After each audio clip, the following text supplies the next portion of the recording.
There are very few people on the planet who have the expertise in the science and economics and management of growing an agricultural crop at the level David Dahl can speak about almonds. We as farmers, we have to improve our granularity of management in order to improve our returns, reduce our variability in the field, reduce our operating costs, increase our yields. Otherwise, I don't see how we're going to gain our yields on a per acre basis, and it's really back onto us. Today, David fields a variety of my questions on farming, technology, economics, genetics, regenerative agriculture, and more. The thing that drives me a little bit crazy is if I could have a euro for every, or dollar for every regenerative product that's been pitched to me, I probably would at least be able to go on a nice vacation. I mean, it's crazy on how much stuff is out here. And I feel like the onus is always on the farmer to test it. Almonds, like a lot of agriculture, are in a period of transition, and I think you're really going to appreciate David's global perspective. When you're looking at $1.60 and $1.50 or less in 2022 for the past 2 years, there was significant losses experienced on these farms. David Dahl of the Almond Doctor and Rota Unica Almonds returns for his second appearance on today's Future of Agriculture podcast. Hello, fellow Agner. Thank you so much for joining me for another episode of the Future of Agriculture. My name is Tim Hamrich, and every week you and I get to hear from the farmers, founders, innovators, investors, the people shaping the future of the ag industry. And I could not be more excited about today's episode with David Dahl. Longtime listeners will remember David's first appearance on the podcast. That was episode 249 back in March of 2021. It's titled A Global Perspective on Tree Nuts with the Almond Doctor. And you're going to get more of that global perspective here today. There was a variety of questions I wanted to ask David about, including the current state of the global economy for almonds, what's on his mind when it comes to management changes that he's making. As you might recall, he runs a large almond operation in Portugal, so on the Iberian Peninsula over there. And I wanted to talk to him about new genetics, specifically Ohalo is making waves in almond genetics with their proposed self-fertile nonpareil variety of almonds, and wanted to get his take on that, regenerative agriculture, biologicals, tech in general, and a whole lot more. And we got just that. So I'm going to just go right into it because he is such a sharp guy. I mean, there really aren't many people I can think of that I've encountered in the 8 years of doing this that have both the boots on the ground, day-to-day management expertise, as well as the high-level science and economics perspective. So I just never get enough time to speak with David for these interviews, and I think you're really going to enjoy this one. I'll give you a bit of his bio here because it is interesting, and it does definitely give you a sense of the authority from which he speaks on all these topics. David was raised in a rural area growing apples and peaches. After attending Purdue University for his bachelor's in plant biology, he attended graduate school at UC Davis, my alma mater, completing his master's in plant pathology. Shortly after completion, he started work as a farm advisor for the University of California. After 10 years of working as a farm advisor, David moved to Portugal, where he lives now. That was in November of 2018. He moved there to work as the lead developer for Rota Unica Almonds. His task is to develop California-style almond plantations within Alentejo. Through this process, he's become familiar with some of the various challenges associated with growing almonds in Portugal and in Europe. Prior to this move, David worked with farmers in the Central Valley of California in troubleshooting problems and conducting on-farm research within almonds, walnuts, and pistachios. In this position, he would visit nearly 200 operations and deliver 35 presentations annually. He has published over 35 peer-reviewed scientific journal articles, and currently he works with almond operations across the world, including California, Africa, and Australia. Many of his observations and lessons learned have been shared within his online platform, The Almond Doctor, where he shares research, experiences, and opinions for better farm management practices for almond orchards. There is a lot of free resources available on his website. You can also pay for his Patreon, where you get premium access to all of his updates there. We're going to start our conversation off with just a bit of an update since our last episode. It's been, 4 years now since that happened, mostly focused on what he's doing on his operation there located in Portugal.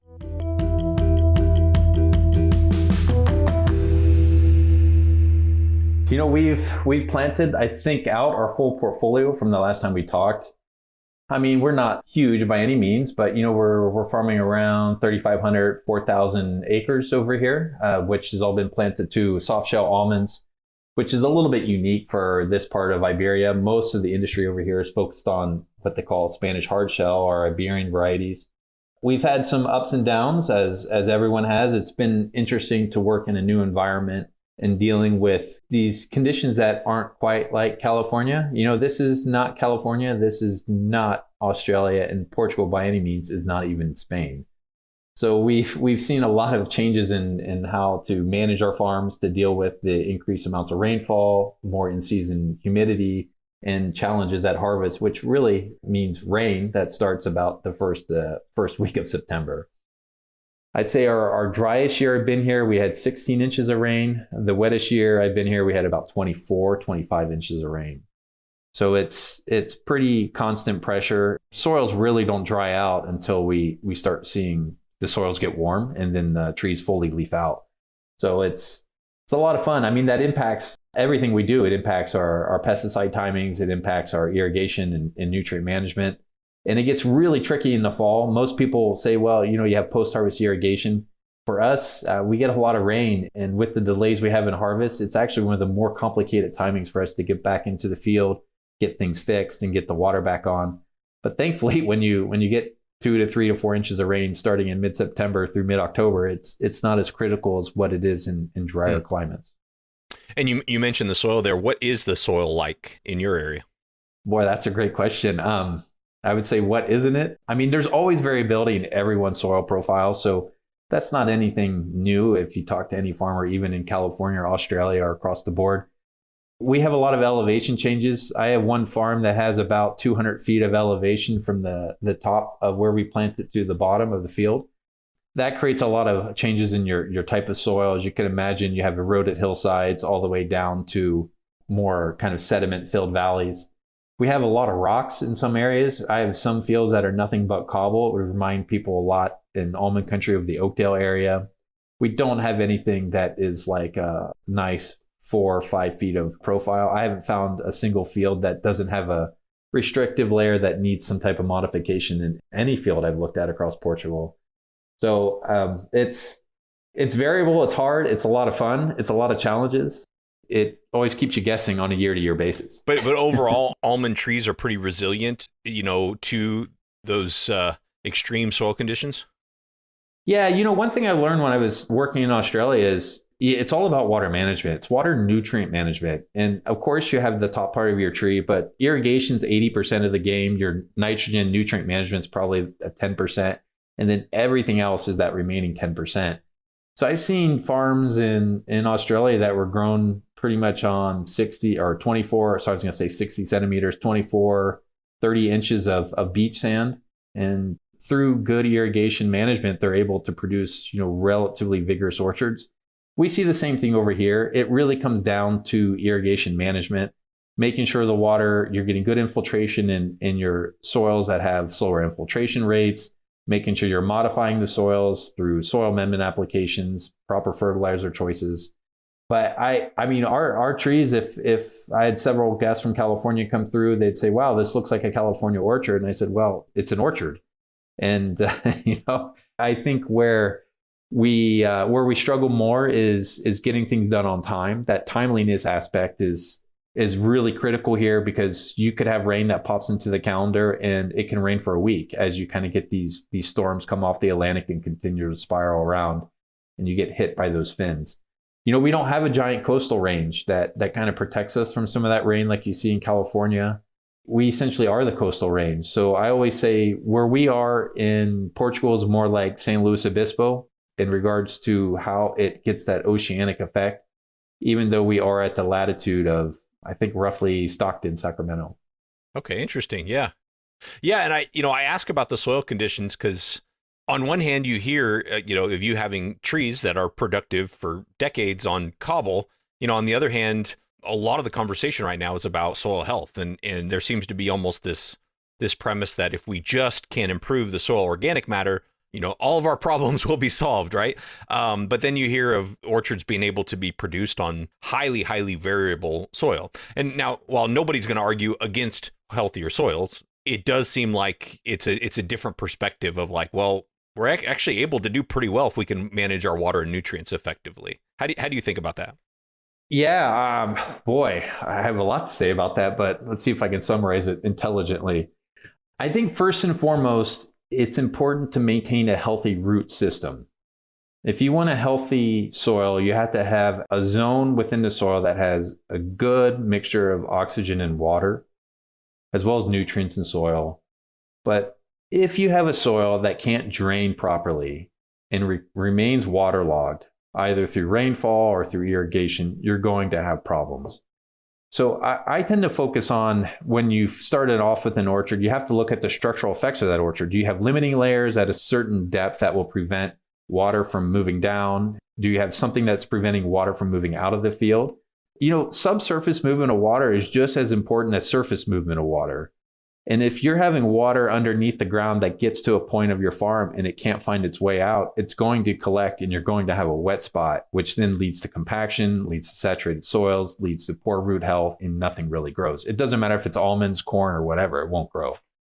So I think, fundamentally, I look at that. And then the next thing is, where are we on our chemistry? And I'm a huge component of calcium in soils, making sure our calcium, magnesium is in the appropriate balance, and then get in our other components on that exchange capacity, potassium, sodium, et cetera. And then once you start getting the pH, calcium right, the magnesium balances right, you start seeing these soils change. I've seen on our cases, we had soils that had a pH of roughly 4.5, 4 to 4.5 before we started working them. And through amendment and working, we got those up to that 6.5 to 7 range. And the soils went from essentially like a brick red to like a nice brown. So it's amazing what can happen in time if you take care of it and you are watching not just the biological aspects, but also the agronomic aspects. And then on to the biological components, we've been working with a group over here quite a bit, trying to understand how we can improve the use of essentially cover crops to help increase the biological activity of our soils. We're always a little bit reluctant to jump in and say, let's go put out 10 tons of compost or whatnot per acre or per hectare. But, we are looking at trying to use compost to help jumpstart the system, and then seeing if that can help improve the churn of the biological material that gets, mowed and shredded and placed on top of the soil, to see if that can help reduce the effects at harvest. Almonds just struggle with cover cropping at harvest. I mean, there's this concept of putting things on the ground and drying them. It's very energy efficient. It reduces the need of natural gas or handling almonds multiple times to dry the almonds to the appropriate percentage to reduce aflatoxin infestation and other aspects. But it has this issue of, when you have all this debris on the ground from the cover crop, how are you going to harvest through it? And that's amplified over here, or compounded and problematic wise, when we have early rains. If you have a windrow covered with almonds and straw from whatever you may be harvesting, it will stay wet forever and the almonds will begin to cook and discolor. So, that has been kind of the Achilles heel of the California harvesting system is this use of the ground, which is great in efficiency, but very poor or very difficult to manage when you're trying to improve soil organic matter, as well as trying to integrate cover crops much later into the season. I've talked to a lot of different people and trying to figure out how to manage this. And essentially, it really comes down to just mowing frequently and early, trying to keep that cover there as long as you can, but trying to also mow it before it lignifies, that plant material lignifies. And that seems to help a little bit, but still it's pretty common to have quite a bit of chaff. And, the conditioner helps, but man, it would be really nice to have off the ground harvesting that was effective. Is that what you see as the biggest barrier to, quote unquote, regenerative almonds? One of the barriers. I'd say one of the barriers to large improvements to soil organic matter. And don't get me wrong, there's groups who are doing it effectively, but man, it's precise. You have to be on the spot. You have to be able to deploy quickly and to get things done. there's not a lot of room for error unless you have alternatives to manage that harvesting process. I mean, we should add, like, we do use off the ground harvesting on our farm. We have areas with so many rocks. It's like every time it rains, it's the earth gave birth to a whole new round of rocks. And so we have to get those almonds out of the field without picking up 20 tons of rocks to send to the processor. So we often do that with off the ground methods like tenuous or even using nets because our labor costs are lower here, and putting that into a drying area. But then you put it into a drying area, you got to handle it. It's not like it magically goes from the drying area into a truck. So you end up touching everything twice, which, has its own inefficiencies. So, when I look at forward to some of these technologies, anything we can do to reduce the movement and the handling of the crop once it gets out of the field. I mean, to get it sun dried is just, we have to do it. I mean, there's no other way you can afford to dry almonds without using the sun. It's just getting it out of the field without having all that debris, all that organic matter all that foreign material that enters into your load. That's almost an art at this point. And I don't even feel I'm a master at that. Well, while we're on the topic here, what else do you see as a challenge with regenerative farming? From your perspective, farming tree crops, you see all the same stuff I see out there about this is the direction we're heading. What concerns do you have as both a scientist and a grower? One of the other challenges I see is management of diseases. I'm still trying to wrap my head around on how we manage plant diseases effectively without the use of synthetic pesticides. I have done experiments in the past when I was with the UC of trialing different biological products that seem to always give us some control in, let's say, low to moderate disease pressure years. I always wonder what we would do in Portugal. For last year, for example, we had 2 straight weeks of rain and temperatures were over 70 degrees. And there is nothing anthracnose loves more than 70-degree weather and 2 weeks of leaf wetness. We sprayed every 10 days with some of the best chemistries we had, and we still had substantial disease. And there were farms right across the way that missed the spray, and they were just defoliated from the disease. So it does show the power of these products when you're dealing in a situation that's tough. I think maybe the paradigm needs to shift a little bit too, is like maybe it's not an all or nothing approach. I think we have to be able to look at the weather. We have to be able to make a decision. We have to say, hey, I'm moving into a much more higher disease pressure scenario, and I need to pull out the big guns in order to manage this. Instead of saying every time I spray the big guns, it could just be, oh, maybe I'm only spraying them once or twice or 3 times a year. I mean, there's growers in California who only spray fungicide twice a year, and there's ones who do 5 or 6. And the outcome is most likely the same when you look at their yield, except for one's making more money. So I think this mentality of knowing when to spray, knowing what to use, knowing what conditions are setting you up for failure or for high risk is something that is much more beyond the discussion of regenerative or not. I think fundamentally what we need to look at is training. I mean, EU wants to reduce pesticide usage by 50%. And I was telling a friend today, I said, we've reduced our pesticide usage by 50% compared to others. And we're doing it predominantly by just smarter spraying. But we're making these decisions, every day we're looking at the weather through flowering. Do we need to spray? Can we hold off? Can we push this another day? Do we have adequate coverage? If we have a 1/4 inch of rain, if we have an inch of rain, what do we need to do? We have scenarios that we're working through as we enter into the season. I don't hear those conversations from a lot of people. I hear a lot of people saying, this is my program, this is what I'm doing. So to me, I know this is deviating from your question about regenerative ag, but there's such a social context to making decisions on the farm. There's this other component that when you're a farmer, you are pitched so many different products. And all this is deviating from the fungicide or the disease example. Like, the thing that drives me a little bit crazy is if I could have a euro for every, or $1 for every regenerative product that's been pitched to me, I probably would at least be able to go on a nice vacation. I mean, it's crazy on how much stuff is out here. And I feel like the onus is always on the farmer to test it. And this idea of saying, oh, well, it worked in tomatoes, it must work on almonds. I'm like, well, that's like saying I should eat the same thing a lizard eats. I mean, this is how much distant, genetically far apart these plants are. This is crazy that for people to say things like that. Just because it's green and photosynthesized, it doesn't mean it's the same thing.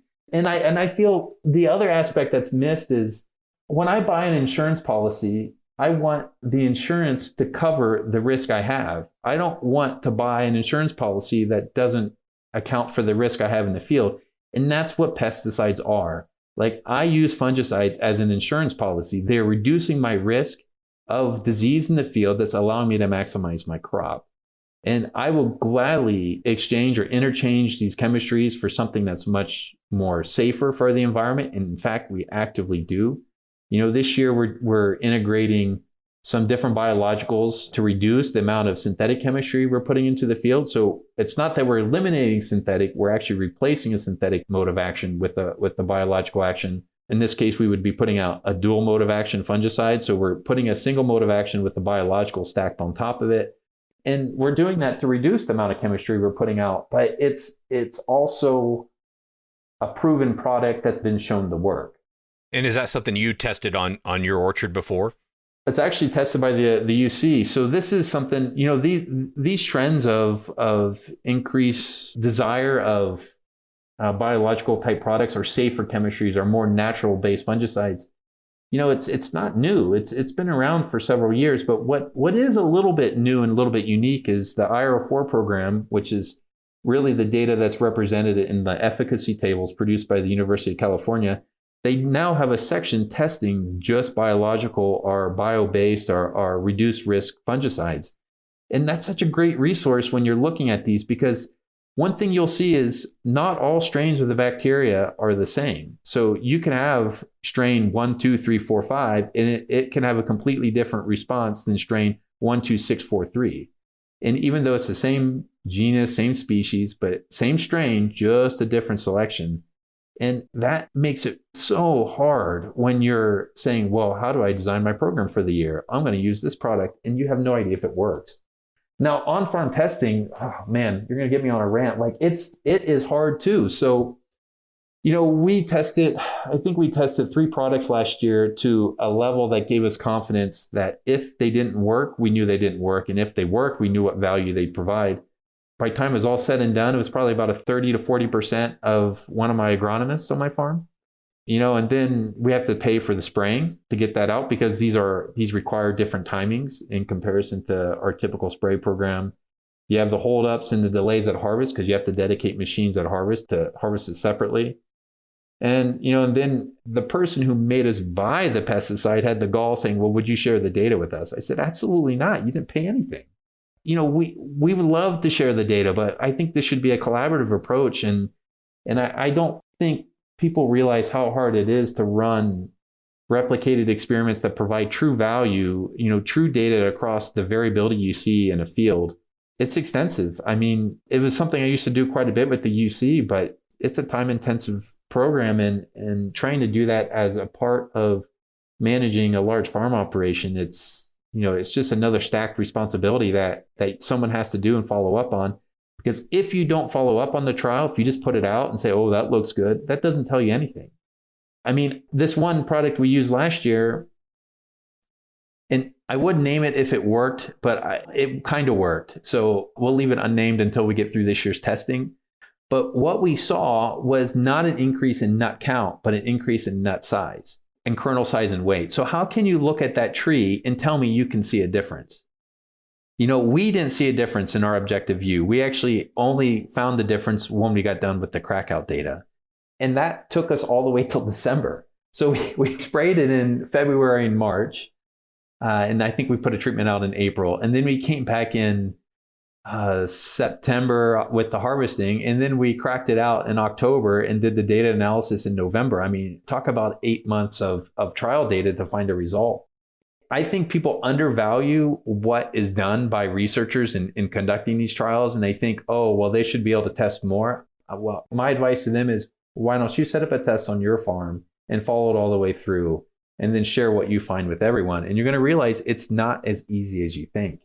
Sorry about that rant, but it's something I feel like companies, they think it's so easy. Oh, you can try our product. So you give me some product, what does that do for me? I can't set up an experiment with that. I mean, and not doing a replicated experiment isn't providing the value that a farmer needs. And the other thing is, doing an experiment one year doesn't mean that it's going to work every year.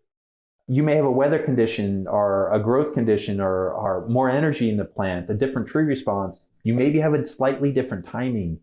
All these aspects affect how we're looking at it. And this is what, when we look at biologicals, now going back to the regenerative side, when we talk about foliar nutrients improving plant health defense, our biologicals providing protection of the plant, all these timings are different than our traditional fungicide timings, which means we have to throw out the playbook from what we have and redevelop it. Man, I only get one shot a year to do this. Like, I wish I could spend 40 to 50 cycles on doing this, but I'm not going to be alive in 40 to 50 cycles of almonds. So this is kind of where sometimes we miss is like, farming is an iterative approach. Every year we're responding to the conditions we saw the previous years. We're trying to address what we're suspecting is going to happen. We're changing as we go through the year, and we're trying to adapt to the situations we're getting. And that is hard when someone says, well, everything is wrong. It's hard when you're sitting in my chair trying to make a decision, trying to make money for my investors, trying to keep my job. Those aspects, like, you just need more time. Yeah. You summed that up so well, the nuance there, because the non-farm perspective is like, well, no, this works, so just kind of use it. And there's just a whole lot more to it than non-farm trial stuff as well. Well, I do want to make sure we talk about varieties, because that was one of the first things that was on my mind when I wanted to reach back out to you for another interview was, what's going on in almond varieties. And maybe a good place to start, and this might have been where I should have started the interview. As you well know, and a lot of people heard about, Ohalo, was making headlines this past year saying that they have the first self-fertile nonpareil through their proprietary gene editing process. As a grower, does that get you excited? What's your take on that? Yeah, so maybe a place to start on this is, let's just take a step back, and I'll put on my teacher hat. It's important to realize that almonds have evolved this method of requiring outcrossing, of being non-self-fertile, because they want to increase the genetic diversity of their offspring. So how did almonds do this? So almonds did this kind of a little bit uniquely. Some trees kind of put the male and females on different plants. Some, walnuts have the male bloom before or after the female to prevent, self-crossing. But almonds did this by requiring different alleles between the pollen grain and the ovule. So if a pollen grain landed on the flower and it had the same allele, the pollen tube that would germinate from that pollen grain would be killed, it would be terminated. It'd be halted by the plant. And these S alleles is what we call S genes or S alleles within the plant. So if they're similar, they stop growing. If they're different, that pollen tube can germinate and grow all the way down to the ovule, fertilize the egg, and you get a kernel. Now, when we look at traditional breeding methods, they would essentially look at screening, all those varieties we mentioned. They would screen the offspring to try to find one ovule, one egg that would be receptive or being accepting of the same S allele. And then once they found that variety, they would then back cross that trait through all the different varieties through, traditional breeding methods. And this has taken years. So what Ohalo essentially did is they used CRISPR technology, which at least that's what most people think, to alter a base pair within the genome of the almond plant that would allow the pollen grain to grow with the same allele all the way down to the ovule. So this would allow a nonpareil plant to have pollen that can land on another nonpareil flower and allow the pollen tube to make it all the way to the egg. So this is, it's pretty groundbreaking. I think it's a very interesting technology, and it's a really unique use of the CRISPR tool within agriculture to show, well, we think it's CRISPR, a really unique use of the tool to increase the varietal aspects or a premium variety availability within almond. And you have to remember, nonpareil is not just a premium kernel. It's actually very resistant to diseases. It tends to produce relatively consistently from year to year, at least with California. And because of that, it has more than just a self-fertile variety. Like, it's something farmers would like to have more of because of the value of the kernel, also because of the reduction of farming aspects of it. So it's interesting. Now, the problem is, I kind of feel like the results are pending. So there are a lot of questions, like, is there only one mechanism that prevents the pollen tube development? Is there multiple copies of the genome that will show back up once this thing gets going? This might be a much more layered attribute of the plant that we won't find until it's into the ground for several aspects or several generations. Will the plant undergo epigenetic changes to prevent this from being fully functional? I mean, it's something the plant has evolved to. Would it switch back if it's just a single base pair? Will it still produce like nonpareil? Will there be some type of fitness penalty associated with this change? These questions are there, and it's going to take, a generation of these trees to figure it out. And I think that's just the horticultural aspect. Now let's turn this over to the sociological aspect. Is the EU going to allow CRISPR technology to be used and not be considered a genetically modified organism? If the EU classifies it as a GMO, is that going to force increased management expenses of segregating this variety out on the California side as they send almonds over to Europe? Europe is about 24% of the export market of California, or about 12 to 15% of total production. Are processors going to be required to handle these almonds differently, which most likely is yes. And who's going to pay for that difference in handling? Most likely the people growing the variety. And so, you think about those aspects and you say, well, okay, that sounds you're looking negative, but I think we're looking at this the wrong way. I think this is a great exemplification of a technology that can be used to improve our almond varieties in much different ways. So this futuristic technology is now here. How about this? Can we use this to modify the shell thickness or the shell seal of our almond varieties to improve gnat infestation? Can this lead to reduced insecticide application? If all of a sudden we can now modify and have the same nonpareil kernel quality with a thicker shell, maybe we only need one navel orangeworm spray instead of 3. Can we increase disease resistance? Can we prevent rust that we no longer need to make a spring fungicide spray? Like, these potentials go on and on. So I don't look at Ohalo as just a self-fertile nonpareil. I look at Ohalo as the ability to use a modern technology to look at our almond varieties completely different. Take traits that we want or take traits that we know exist within the plant and use that to be expressed and hopefully achieve greater sustainability within the industry. Now, again, I got 40 iterations left in my life. I don't know if I'm going to see all these, but it is a story I'm going to be following for a while, and I'm pretty excited about it. Very interesting.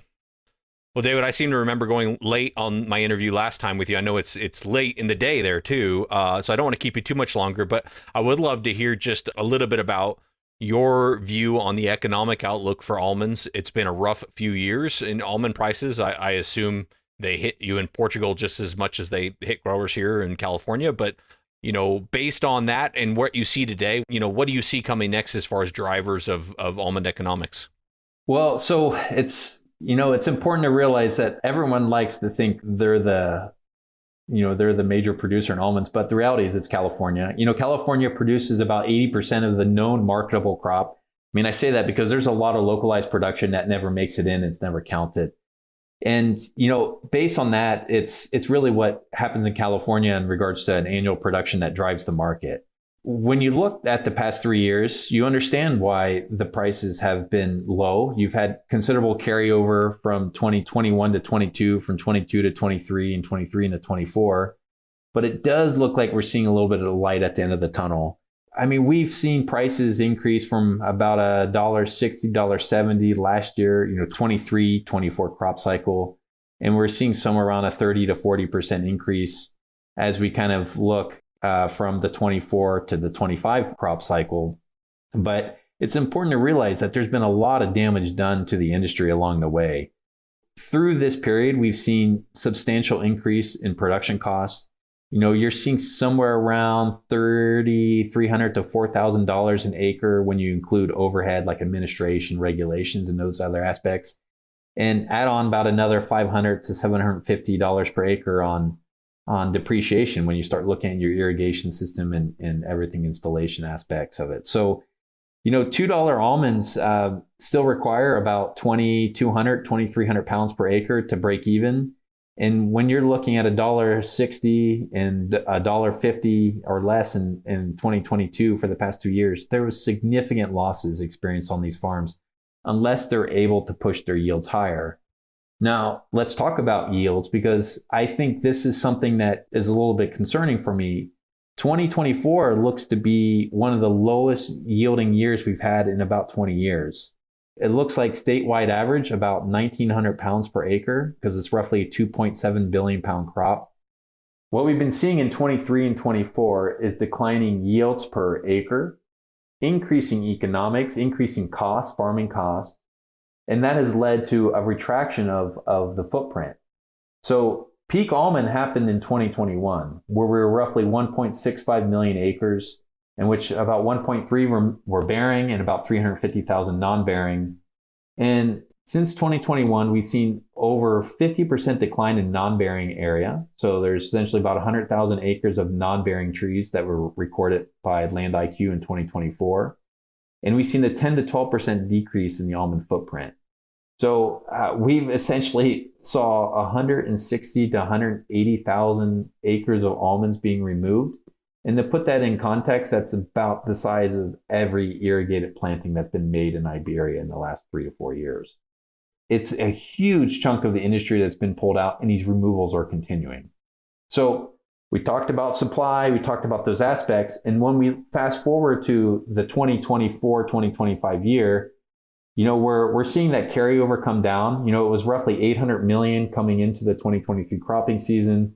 It's now dropped to, looks like it's going to be about 350 million pounds. That's somewhere about 12% of total inventory, which is considered kind of a healthy carryover. And then you tack that on that we're seeing this impact of supply from 2 years in a row of low production, and sales still hanging in there around 2.75, 2.8, 2.85 billion pounds. And that number seems to continually grow at around 2.5% per year. And if you look back at the last 30 years of data, it trends 2.5% per year on an annual basis. Sometimes it goes up a little more, but you draw the regression, it averages about 2.5% per year. And that suggests that within the next 3 years, we should be around 3 billion pounds. And I'm just struggling to figure out how California is going to hit another 3 billion pound crop at this current point. I mean, this downward price trend has created a lot of risk on in the investment. A lot of operations are struggling.